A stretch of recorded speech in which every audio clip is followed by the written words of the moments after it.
বিসমিল্লাহির রহমানির রহিম। এখানে আজকের এই সুন্দর প্রোগ্রামটা যারা আয়োজন করেছেন এবং আমার যেখানে উপস্থিত আছেন আমার শ্রদ্ধা আঙ্কেলরা, আমার আন্টিরা উপস্থিত আছেন এবং আপনারা আমার মা বোনেরা যারা উপস্থিত আছেন, সবাইকে আসসালামু আলাইকুম। আপনারা সবাই ভালো আছেন? সবাই ভালো আছেন তো?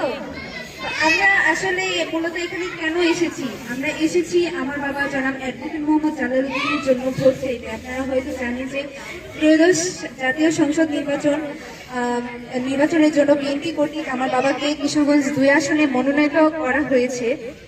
তো ওই জন্যই হচ্ছে আমরা এখন বিভিন্ন জায়গায় যাচ্ছি এবং আপনাদের সাথে কথা বলার জন্যই যাচ্ছি। আসলে আপনারা তো ধানি শীষকে সবাই ভালোবাসেন, তাই না? তো ধানি শীষকে তো শুধু ভালোবাসলে চলবে না, ধানি শীষ যাকে মনোনীত করেছে তার সম্পর্কে জানতে হবে, তাকেও তো ভালোবাসতে হবে। তো আমি যদি আমার বাবা সম্পর্কে বলি, উনি খুব নম্র, ভদ্র এবং খুব সাধারণ ফ্যামিলির ছেলে, আপনাদের মতোই খুবই সাধারণ জীবনযাপন করে।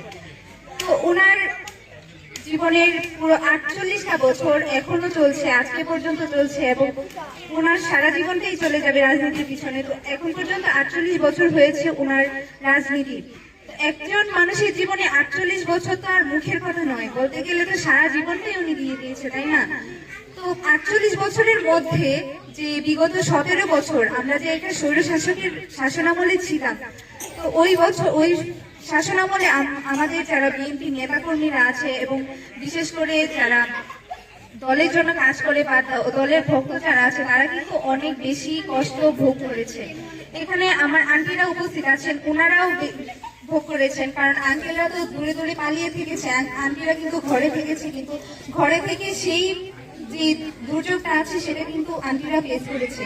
তেমনি আমার বাবারাও, আমার ফ্যামিলিতে আমার বাবা ছাড়া হচ্ছে আর কেউ রাজনীতির সাথে যুক্ত নয়, আপনারা যদি জানেন। কিন্তু আমার বাবার সাথে সাথে আমার যে চাচারা আছে, আমার যে ভাইয়েরা আছে, তারাও কিন্তু দূরে দূরে থেকেছে, তাদের উপরও নির্যাতন, হামলা মামলা সবকিছুই হয়েছে।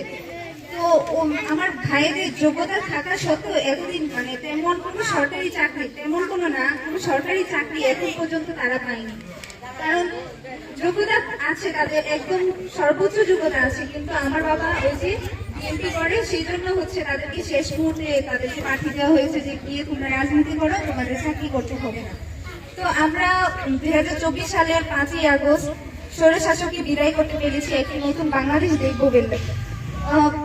সেই শাসনামলের পর এটা হবে আমাদের একটা সুন্দর এবং সুষ্ঠু নির্বাচন। সেই সুষ্ঠু নির্বাচনটাকে আপনাদের মাধ্যমেই সফল করতে হবে, কারণ আপনাদের প্রত্যেকটা ভোট আমাদের জন্য খুবই গুরুত্বপূর্ণ। পুরুষরা যেমন তাদের ভোট দেবে, মহিলাদেরকেও তাদের ভোট দিতে হবে। পুরুষদের ভোটে যেমন গুরুত্বপূর্ণ, আপনাদের সকলের ভোটই কিন্তু গুরুত্বপূর্ণ। তো আমার বাবা হচ্ছে সারা জীবন, তো বললাম না যে রাজনীতির পেছনে গিয়েছে। তো আমরা হচ্ছে 2 বোন, এই যে আমি আর আমার বোন আছে, আমাদের কোনো ভাই নেই, আপনারা জেনে থাকবেন। তো আমার বাবা হচ্ছে আমাদেরকে তেমন কোনো সময় দেয় না, আমাদেরকে তো দূরের কথা, আমার মাকেও উনি সময় দিতে পারে না, কখনোই সময় দিতে পারে না রাজনীতির কারণে। তো দেখা গিয়েছে যে আমি আর আমার বোন গেলাম কোনো একটা বিষয়ে ওনার সাথে একটা জরুরি আলাপ করবো। ওই জরুরি আলাপের সময়ও যদি যাই, তখন দেখা যায় একটা ফোন কানের মধ্যে, একটা ফোন হাতের মধ্যে, আমাদের কথা শোনার মতো ওনার সময় নাই। তো আমাদের যত আল্লাহ উনি পূরণ করেছেন, সেই নেপথ্যে কিন্তু আমার মা ছিল, উনি সরাসরি